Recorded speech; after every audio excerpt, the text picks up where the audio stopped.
Some of our greatest heroes gave everything to the cause they believed in. Inez Milholland was one of those heroes. Miss Milholland was a suffragist. She fought for women's right to vote. But she was much more than any label. Inez was an acclaimed criminal and labor lawyer who also fought for the rights of working class women, spoke out for racial equality, and worked hard for reforms. She was also a gifted public speaker who traveled the world and a World War I correspondent who stood up for peace between all nations. In the U.S., Inez led many women's suffrage parades in the early 20th century.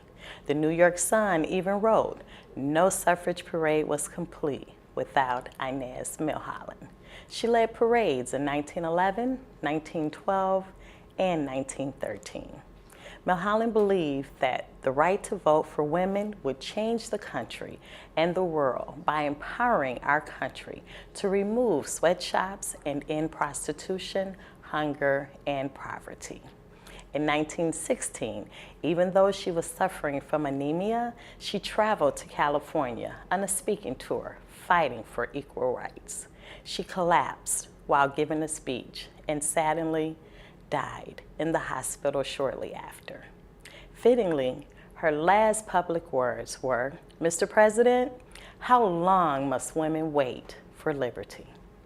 This is a sentiment that many social justice advocates understand today in the fight against the status quo for equal pay. Ms. Milholland gave her life for what she believed in, and what a worthy cause it was. As women and as Americans, we should all remember her sacrifice. Ms. Milholland was a woman ahead of her time, and we can all learn from her example. Even in the face of great danger, standing for what you believe is very important, especially if what you believe in is peace, equality, and justice for all people. Women like journalist and civil rights activist Daisy Bates have played an important role in American history by standing at the forefront of change. Daisy Bates, the First Lady of Little Rock, was born in Arkansas in 1912. She committed herself to a life of service at an early age by addressing civil rights issues, ranging from Brown versus Board of Education to segregation. In 1957, she famously organized the attempt of 9 children to integrate Little Rock Central High School. This monumental act made the children come to be known as the Little Rock Nine. Bates fought Jim Crow laws, worked alongside Dr. Martin Luther King Jr., and eventually worked with then President Lyndon Baines Johnson to create anti-poverty programs throughout her career. Women like Daisy Bates have uplifted communities and helped children of all backgrounds and colors to sit next to one another and learn.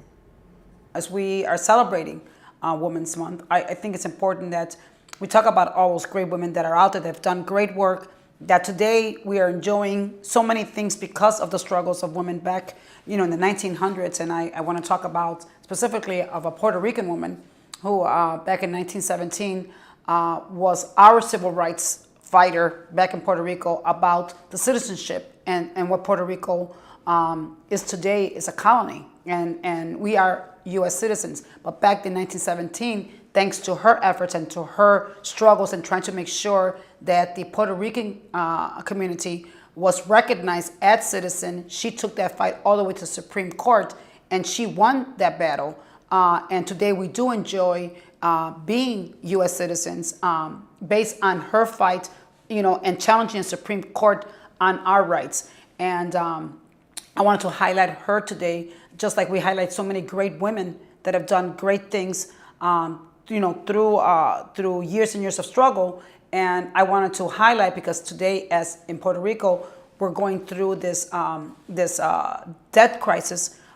It's important that people understand, what a colony is, and a colony like Puerto Rico, and what Puerto Rico means, and the fact that we are U.S. citizens, but somehow, somewhere, there is still an identity issue with that going on today, and I'm hoping that will, soon be resolved.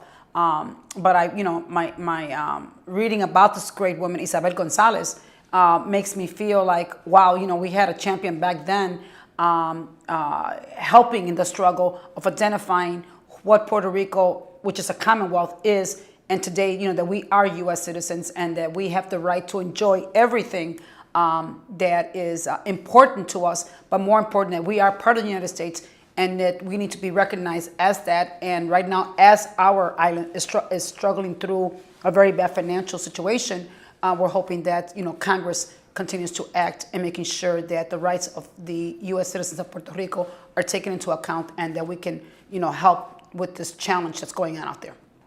During Women's History Month, we remember strong women who stood up for their own rights while also empowering others to join the struggle. Daisy Bates, a civil rights activist living in Little Rock, Arkansas, organized the Little Rock Nine to integrate Central High School in 1957. 3 years after the Brown versus Board of Education ruling, she realized change required more than a court decree. Black students would have to claim their constitutional right to attend class with their white peers, despite taunts, threats, and violence. Daisy Bates spoke with the Black families of Little Rock and recruited bright, brave young people to register at Central High School. She mentored, comforted, and inspired the Little Rock Nine, who would go on to face opposition from the governor of Arkansas and the state's National Guard, a mob of 1,000 rioters and white students who refused to study alongside their new classmates. Meanwhile, Daisy and her husband received death threats, and their home was attacked.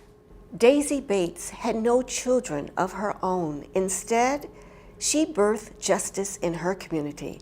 She led, taught, and motivated, ever mindful of the next generation.